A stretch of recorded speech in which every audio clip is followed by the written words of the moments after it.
If I said to you, hey, it's Saturday, RocKwiz and ABC Radio, what do you think would be the common thread? The answer in just a moment.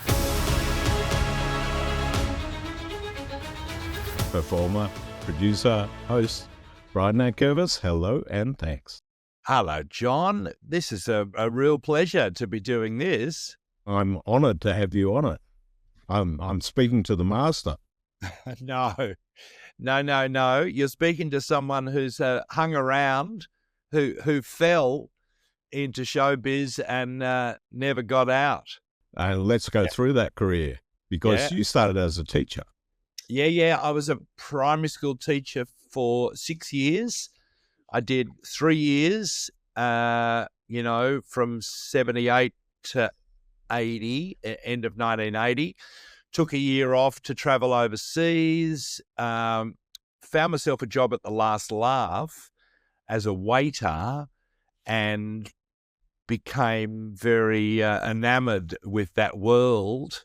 This is 81, so Fairground Snaps, Mama's Little Horror Show with Nigel Triffett, Los Trios, incredible artists. There's my wife. Hello, John. Sue. Hey, Sue.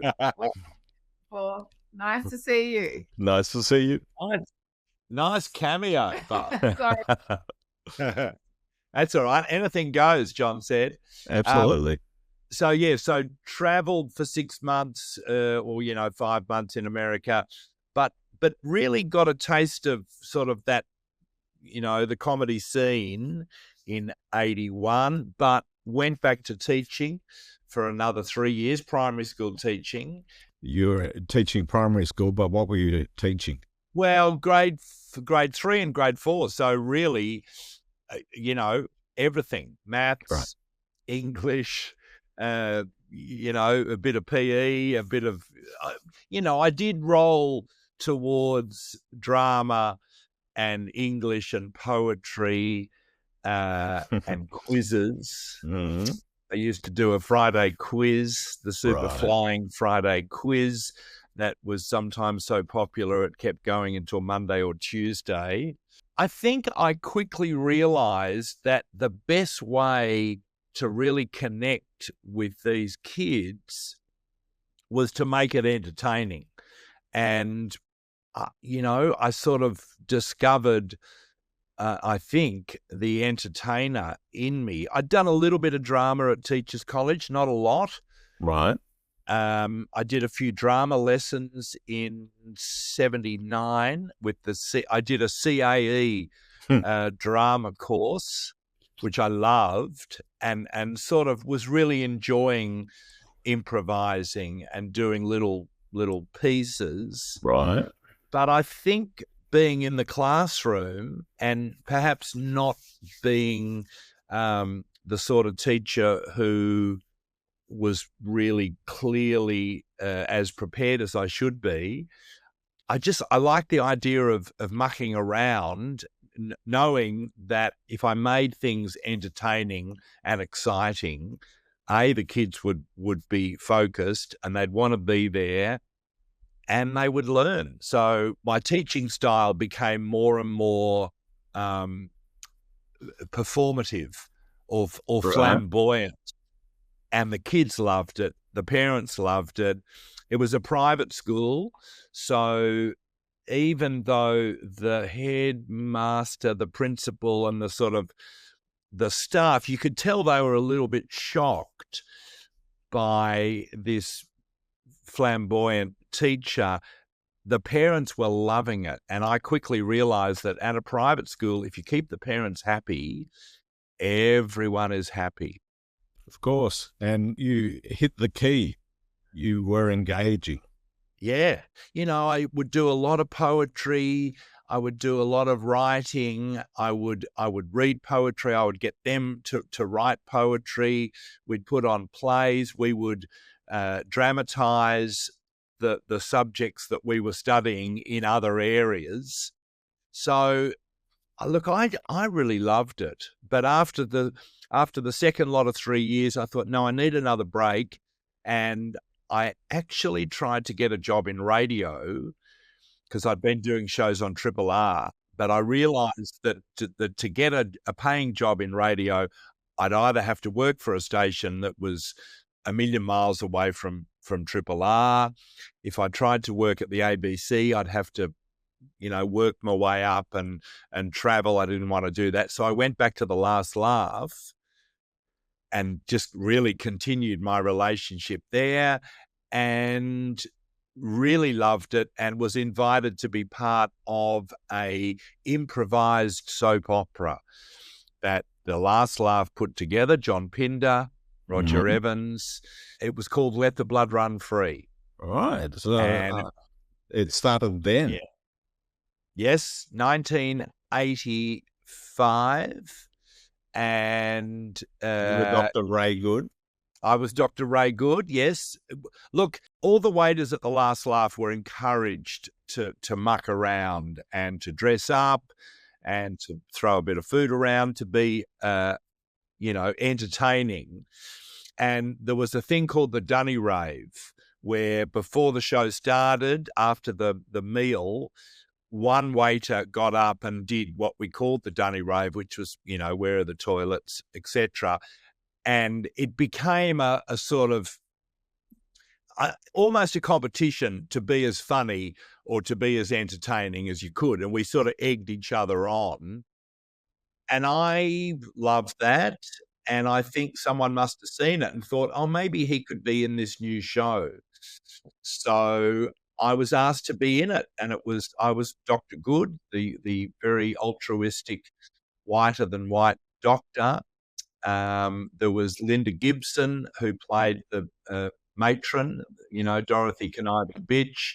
Jean Kitson was Miss Pam. Peter Rosethorn, Warren Cronkshank, the dribbling orderly. Mark Cutler, Helen Knight. And we just did it once a week up at La Joke. And I just thought it was hilarious and fun. And I was sort of waiting for them to say, look, it's been fun, but we'll get a stand-up comic. And they didn't. And then we ended up doing it downstairs in the big room for we did a 10-week season or a 12-week season. Was that every night? Yeah, 5-6 shows a week. Right. And it wasn't quite as improvised. There was room within it to improvise, but it was a little bit more set. We used to stop the proceedings about maybe every 20 minutes and invite the audience to choose what should happen next. Right. Which was early version. Yeah, that's right. Choose your own adventure. So it was great. And then we went to the Adelaide Fringe in 1986. We went to Albury. We did more shows at The Last Laugh. And then eventually we did 2 seasons on the TV for Channel 10. The show was bonkers and we loved it. How did it make it to Channel 10? Well, I think we did my memory serves me correctly, we did a pilot at the ABC. In fact, I walked past the area that once was the Ripponlea Studios the other day. Yes, now raised. Nothing there. And I did think, that's right, we shot a pilot, and I don't know what happened. The ABC maybe weren't too keen. It was, as you say, it was bonkers. It was pretty, our director, John Thompson, his idea was that it should be like commedia dell'arte, which is a sort of Italian form of clowning where everything is exaggerated. Yes. So, a hospital soap opera, but make everything big, but play it sort of for real. So anyway, Ian McFadgen stepped in, who had been working at Channel 10, and he pitched it. That's right, the comedy company pitched it to Channel 10, and we made 2 series. I don't think the second series got shown in Australia.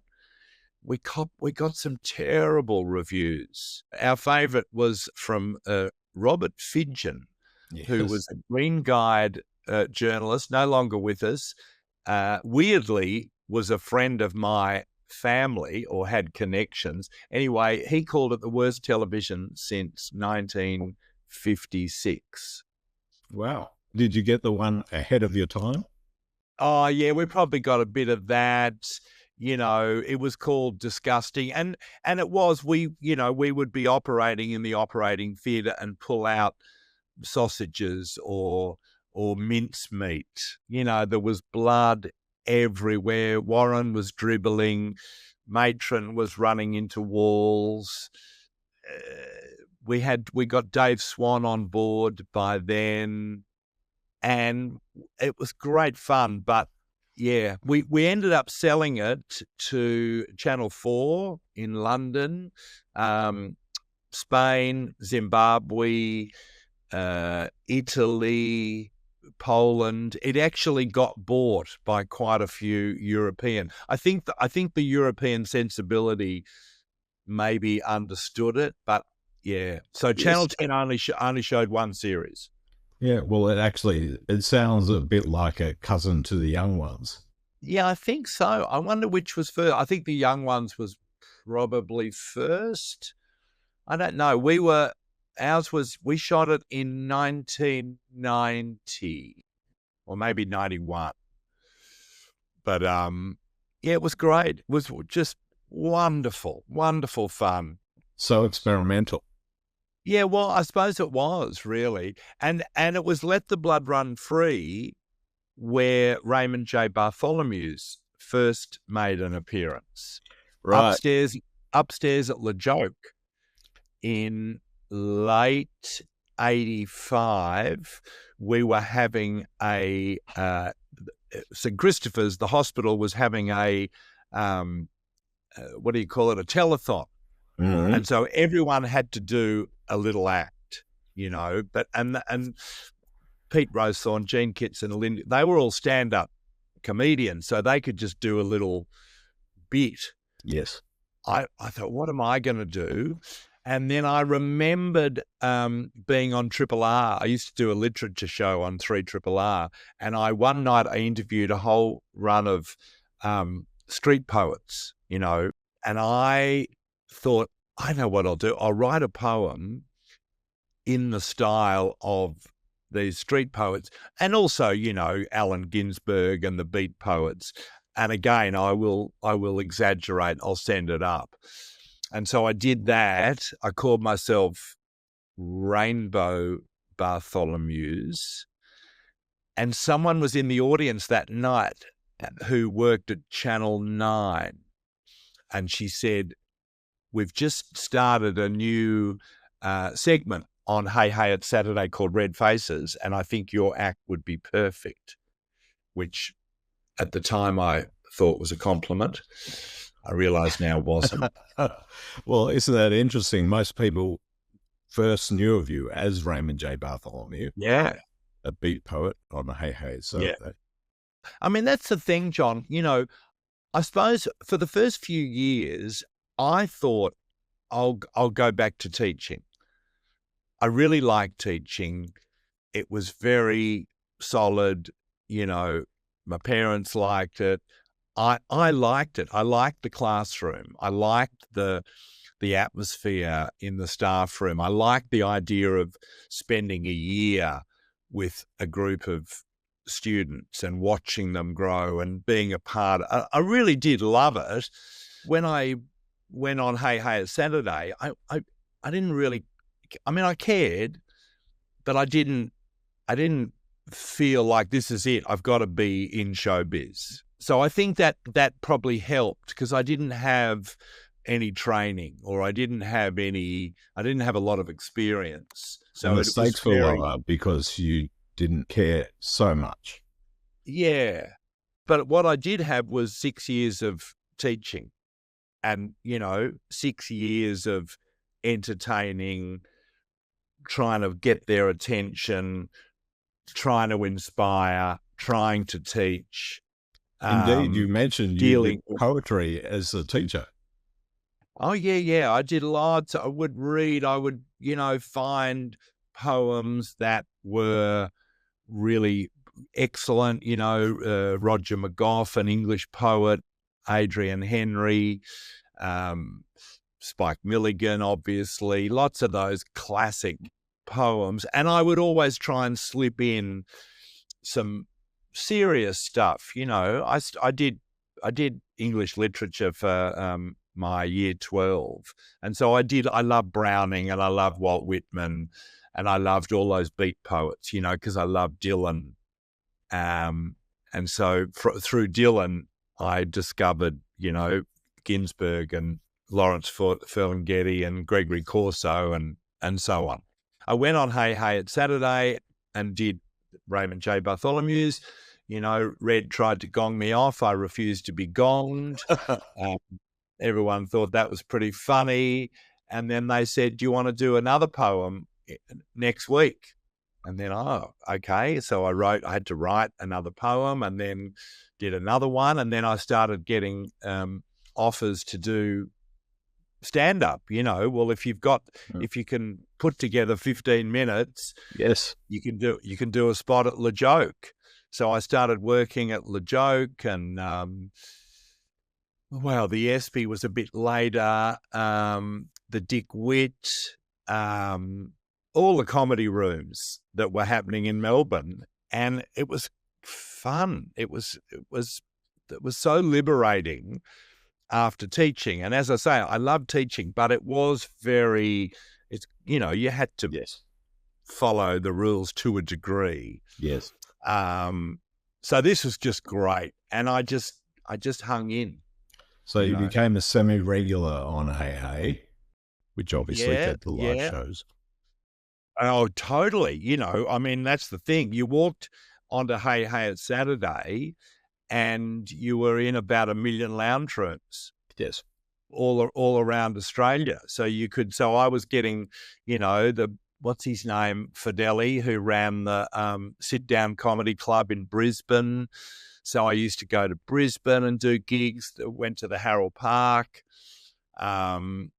started doing corporate shows because I had this teaching background, I was pretty comfortable at talking to audiences, and the Hey Hey It's Saturday meant that you came on stage and rather than who's this guy, they go, that's that guy from TV. Similar experience probably to Jack Levi, Elliot Goblet. Absolutely. And because Raymond was so flamboyant and over the top and ridiculous, really, it was interesting. Once I started performing live, I realized that I had to sort of tone him down a little, being big and outrageous and ridiculous for 3 or 4 minutes is one thing, but to do a 20-minute spot, if it was always pitch, if it was too hysterical, you could see audiences just, it's too much, So I sort of had to write things that were a bit more, a bit quieter or a bit sort of meditative, or, we're still a send up, and so Raymond would do poems that were about his life or the world, but I had to stretch it out, When you had to do that, did you introduce any of Brian into Raymond? Yeah, I think so. And then, as the years went on, like now, what's 40 years later, which is insane, when I work a corporate job, or when I, compare or MC or do a breakfast spot or do a occasionally still comedy spots, I'm Brian, but I can slip into Raymond J. Sometimes I take the beret.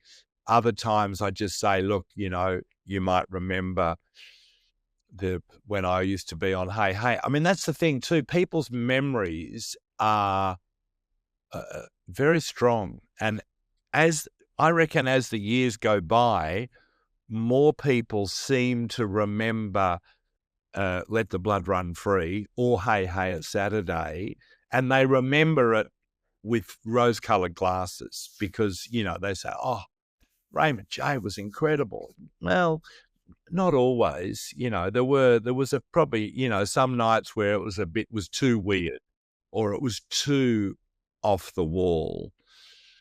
But they don't remember that. They just remember that it was fabulous. And the internet's probably helped with that as well because you can dial it all up on the internet, and the substandard ones probably don't appear. Exactly. Yep. I don't look. I actually started doing maybe about 5 years after I started doing Raymond J on Hey Hey It's Saturday. There was a little boy, a little 5-year-old boy. Yes. Matt Healy, who very went famous clip. Yeah, and he did my poem, and I didn't know about it.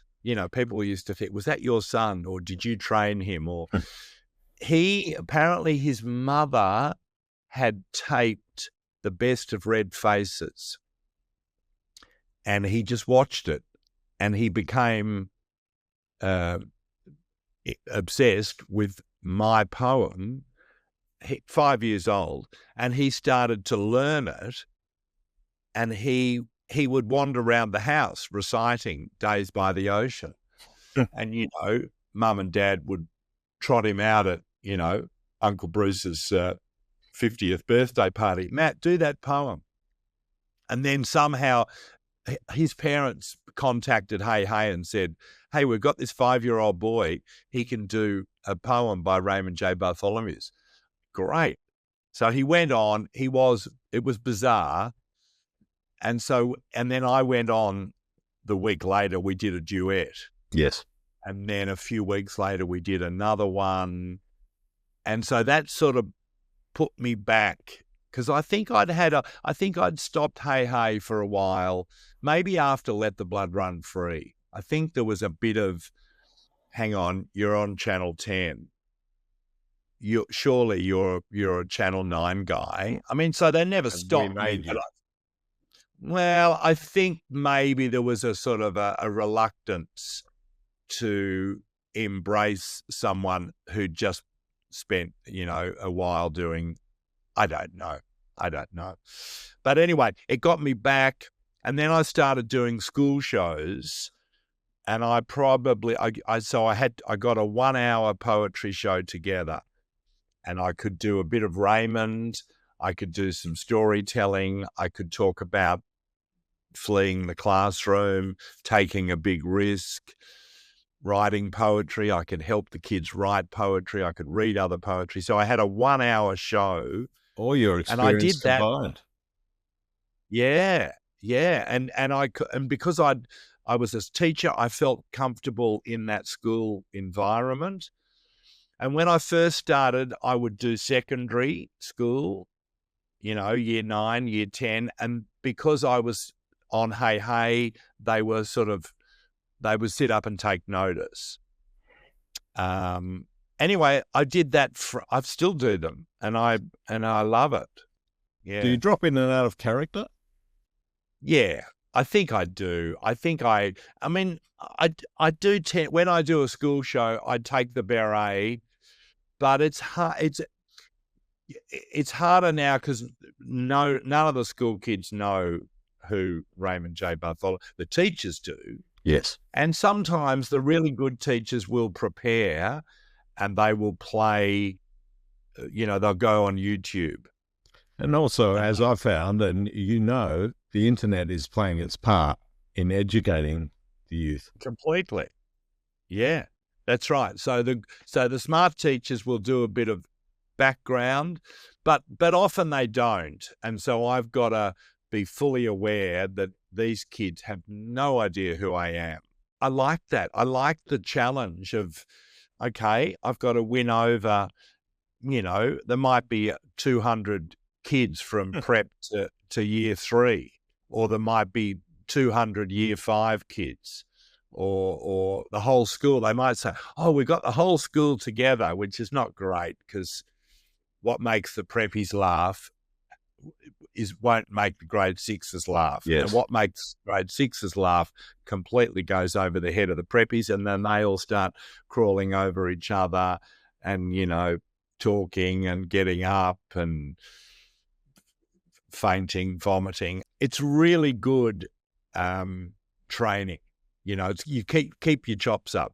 Just to finish on that, do you start as Raymond? Give them a shock off the top? No. I think I did one. I did a couple of times. I think I start as Brian, but I use some tricks. I use some things that I've sort of gathered over the years of doing stand-up, but also doing warm-ups, Johnny Olb, which is where we've worked together a lot.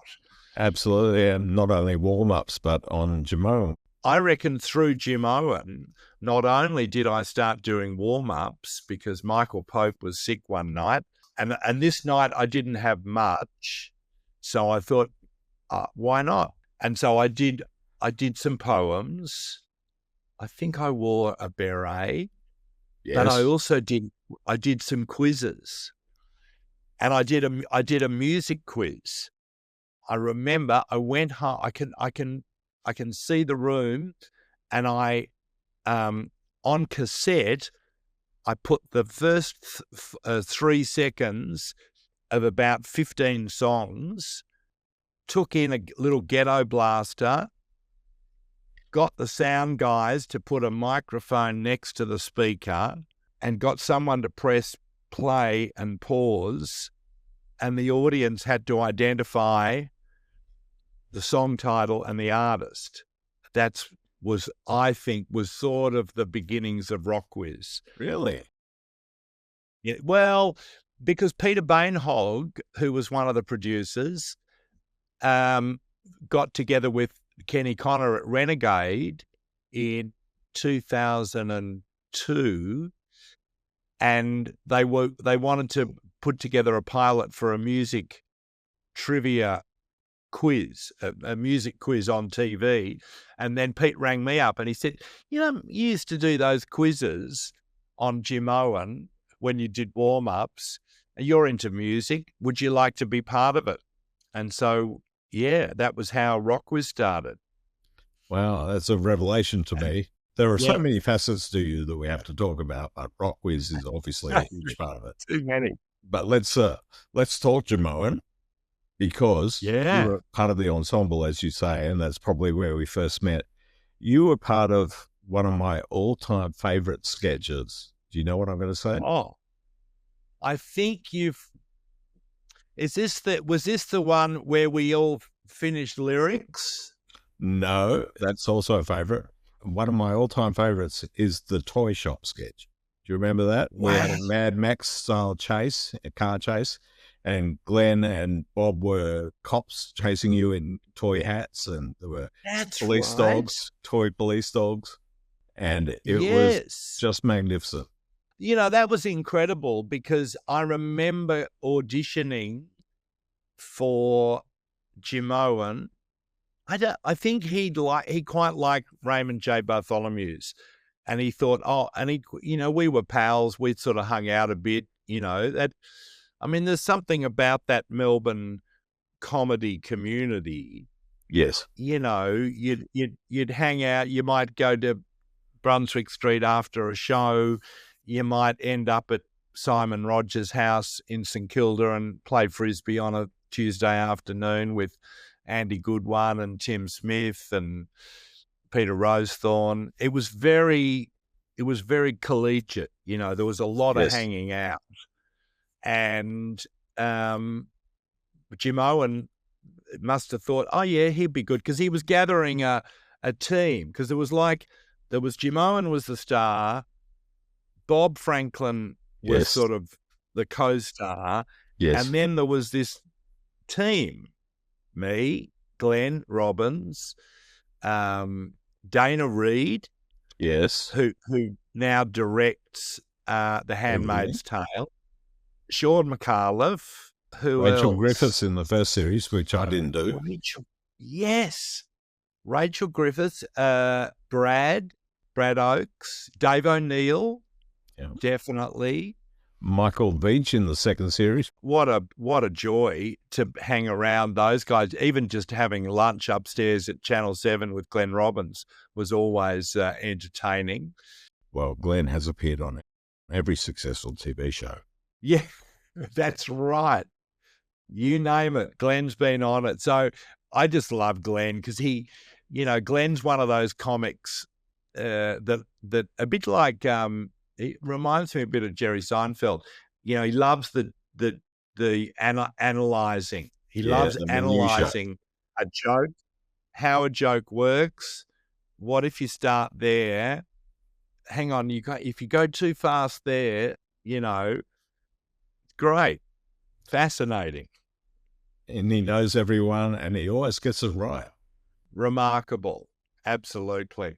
The Jimeoin show really, it led to warm-ups, and also it led to RocKwiz. And I ended up doing warm-ups I did the panel every Wednesday for, 4 years, maybe? I was going to say, you were one of the greats. You still are, but you choose to do it less. No. One of the greats of warm-up, and you did an awful lot with Working Dog.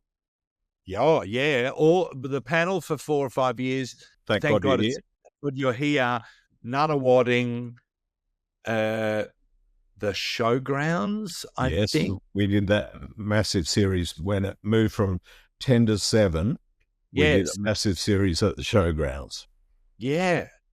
I just loved that show. I loved working on it because the audience was so fired up. And that was the thing with warm-ups. It is a really tough, it can be really sort of humiliating or agonizing, if a camera breaks. Warm-up is an art. It's an absolute art. You know when someone can't do it. You know when someone can do it. Obviously, you can do it. But for us behind the scenes, like you say, it makes or breaks. Yeah. And, you got producers in your ear coming down and saying, they're dead. The audience is dead. And you want to say, well, the script's not great and it's not funny. Like I did one at Channel 10, the title of which will remain nameless because I don't want to, be too cruel, but it wasn't great.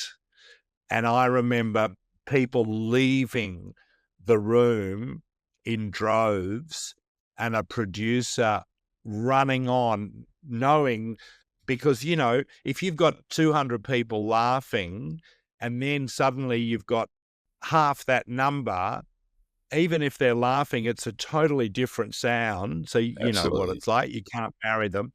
And so producers are freaking out. You got to stop them. They can't go. And I'm saying, well, and so I remember going up to people saying, please, you can't go. And they're saying, but it's shit. And I'm hungry. And we've been here for 3 hours and it's not funny. So, you had to, and I had to develop all these little games and, I might have 5 poems and 4 stories and bits and pieces that I could do. But if a camera broke or a wardrobe malfunction and the first would come out and say, oh, we're going to be about half an hour. That's right. And you have to be careful when you engage with the talent who's on the show because they're concentrating. That's right. And also, you can't be, if the warm-up person is funnier than the show, that's not great.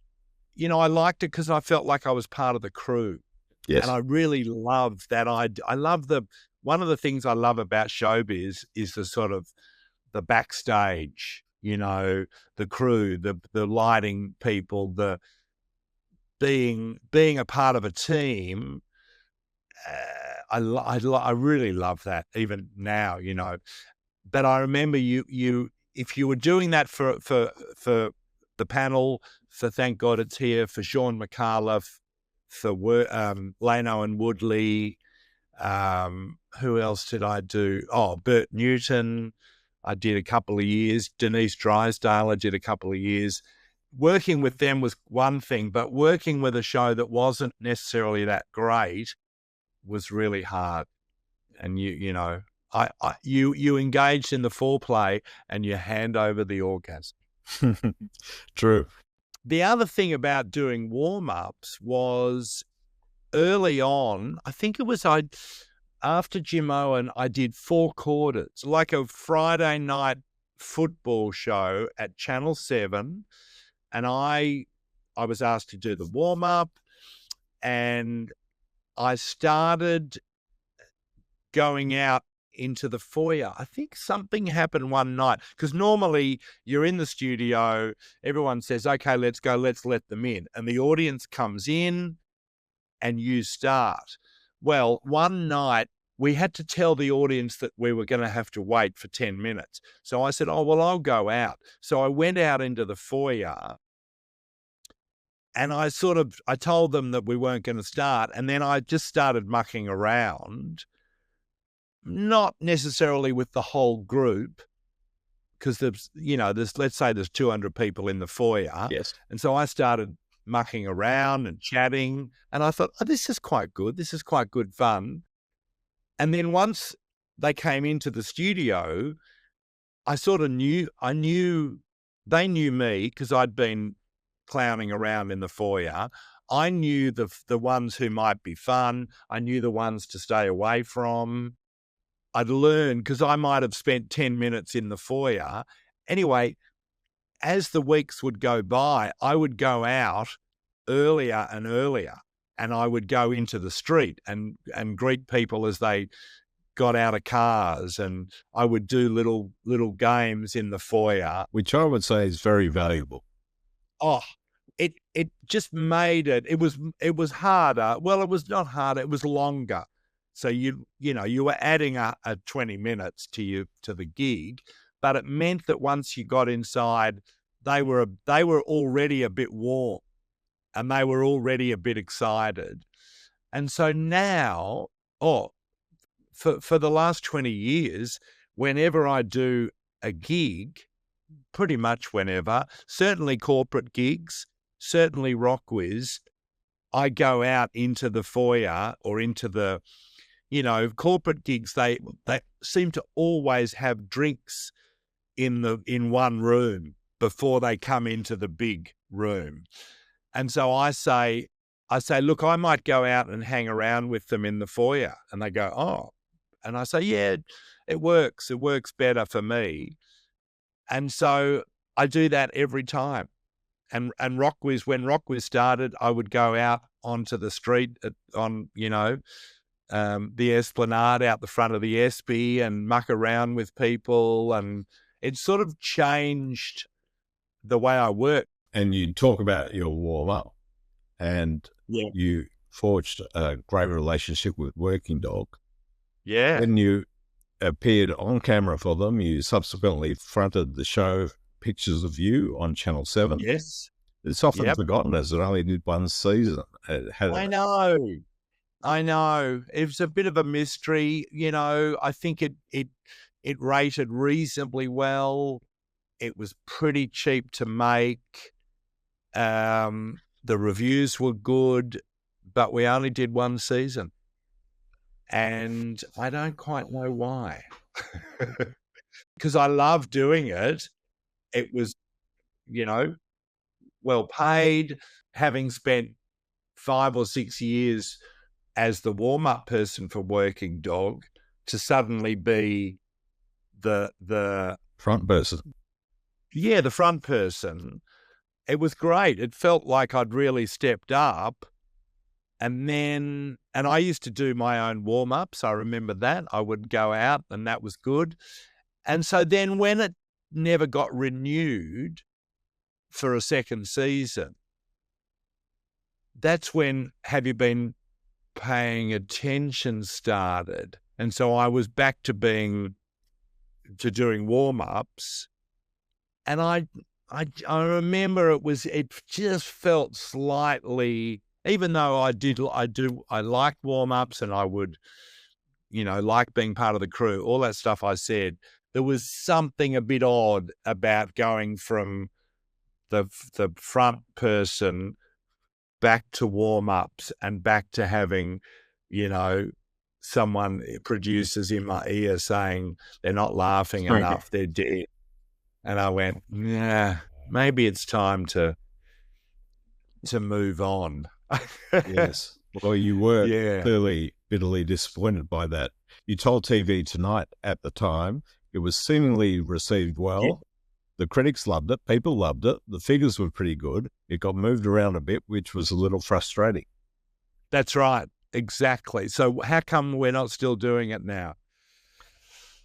Showbiz. It's a very good question. And with a category like Working Dog, you have to wonder. I know. Yeah, it was a little bit strange, but anyway, that's the thing. Like, how many people are desperately trying to get onto the telly, and you don't always. That was the thing with RocKwiz, when we kept getting renewed.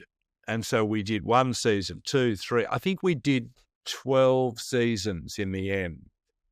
And so when they stopped showing SBS, part of you was upset because we felt that it was still going well and the numbers were just the same. The shows were probably better in terms of, filmic and beautiful looking. Julia and I were learning the whole time.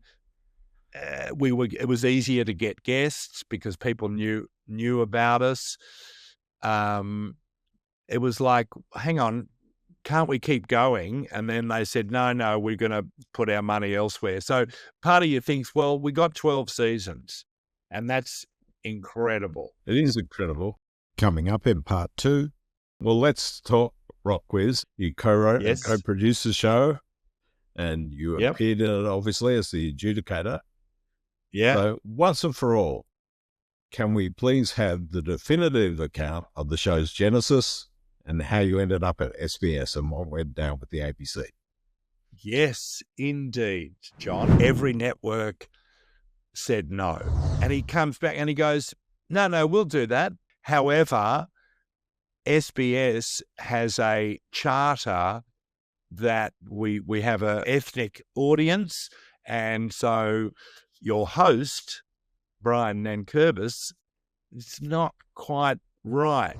And then, maybe even before we auditioned Julia, the ABC rang back and they said, that idea you had for that show called RocKwiz, and we said no, we would like to do it. And we went, well, about a week ago we signed with SBS. You always hear these stories of a rivalry between RocKwiz and Spicks and Specks. I don't believe it ever existed because there's so much love for each other. Yeah, I think that's right. And because they were vastly different. Plenty more fascinating chats to come. Like, subscribe, see you soon.